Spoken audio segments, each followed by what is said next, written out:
morning students, I am Madhvi from Happy Cambridge School, your Hindi teacher. Student, today we will do book work and question answer of lesson number 5. Okay, so let's start. Page number है बेटा आपका 33. MCQ type question है. लक्ष्य हमेशा dash रखो. हमें अपने लक्ष्य हमेशा कैसे रखने चाहिए? लक्ष्य हमेशा बड़े रखो. कोई गरीब है तो कोई डैश.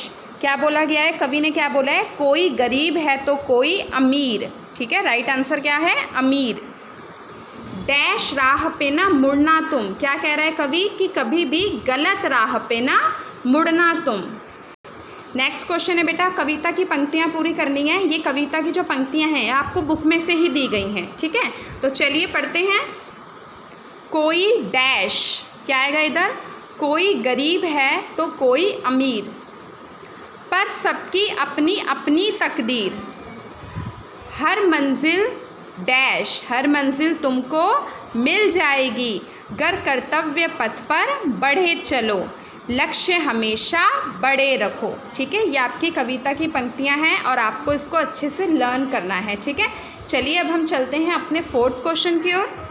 देखो बेटा, क्वेश्चन नंबर 4 है ये. सही मिलान करो. संभव, संभव का क्या हो जाएगा? आपको इसमें विपरीत शब्द जो होते हैं ना, जो उल्टे शब्द, उससे मिलान करने हैं. जैसे कि दिन रात, बड़ा छोटा, ऐसे. संभव, संभव का क्या होगा? असंभव. संभव का क्या हो गया बेटा? असंभव. बड़ा, बड़ा का उल्टा क्या होगा? छोटा. बड़ा का क्या हो जाएगा? छोटा. गरीब, गरीब का उल्टा अमीर. गलत, गलत का उल्टा क्या होगा? सही. दिन, दिन का उल्टा क्या होगा? रात. तो ये क्या हो गई बेटा? हमारी मैचिंग. अब देखो बेटा, शब्द ज्ञान है. लक्ष्य, आपको यहाँ पे कुछ शब्द दिए गए हैं जिसके आपको क्या करने हैं? वाक्य बनाने हैं. तो पहला क्या है हमारा? लक्ष्य. हमें अपने लक्ष्य हमेशा बड़े रखने चाहिए. क्या है? कि हमें अपने लक्ष्य जो हैं, अपने एम्स हैं, अपने गोल्स हैं, वो क्या करने चाहिए? हमेशा बड़े रखने चाहिए. सेकंड वर्ड क्या है बेटा? बाधा, है ना. अब देखते हैं बाधा का क्या सेंटेंस होगा.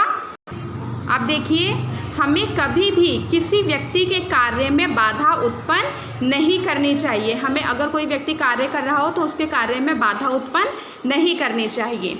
तकदीर, तकदीर का क्या वाक्य होगा? हर व्यक्ति की अपनी तकदीर होती है. पोएम में लिखा है ना, हर व्यक्ति की अपनी अपनी तकदीर. ठीक है, हर व्यक्ति की अपनी तकदीर होती है. लालच, लालच का क्या सेंटेंस हो जाएगा? हमें कभी लालच नहीं करना चाहिए. ठीक है, क्या हो जाएगा? हमें कभी लालच नहीं करना चाहिए.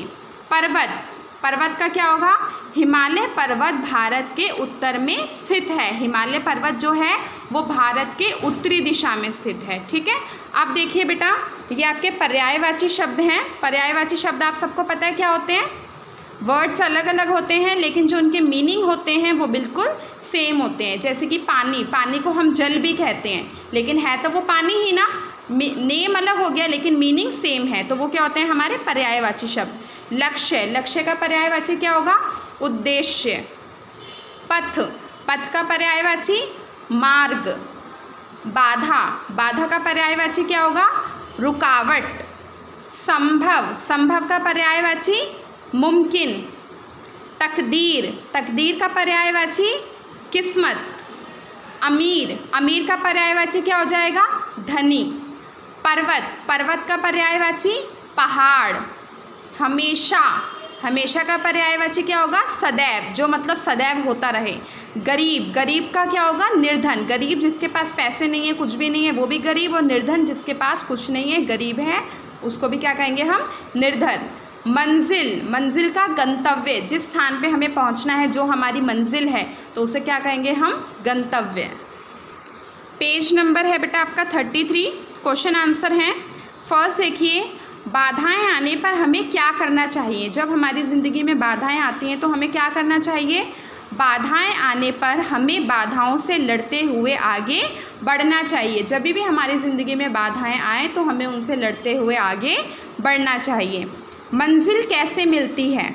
मंजिल कैसे मिलती है आपको ये बताना है. कर्तव्य पथ पर निरंतर बढ़ते रहने से मंजिल मिलती है. अगर हम अपने कर्तव्य पथ पर निरंतर बढ़ते रहेंगे तो हमें एक ना एक दिन मंजिल ज़रूर मिलेगी। लास्ट क्वेश्चन है, हम पर्वत शिखर को कैसे छू सकते हैं? पर्वत का शिखर जो है हम उसको कैसे छू सकते हैं? अगर हम पर्वत के सीने पर चढ़ते जाएं तो हम पर्वत के शिखर को छू सकते हैं। अगर हम पर्वत के सीने पर चढ़ते जाएंगे तो एक न एक दिन ऐसा ज़रूर आएगा कि हम पर्वत के शिखर को छू सकते हैं। तो ये बेटा आपके क्वेश्चन आंसर हो गए। क्वेश्चन आंसर आप अपनी कॉपी में करेंगे, बुक वर्क आप अपने बुक में करेंगे, ठीक है। और इस चैप्टर को आपको अच्छे से रिवाइज़ करना है। Okay, thank you.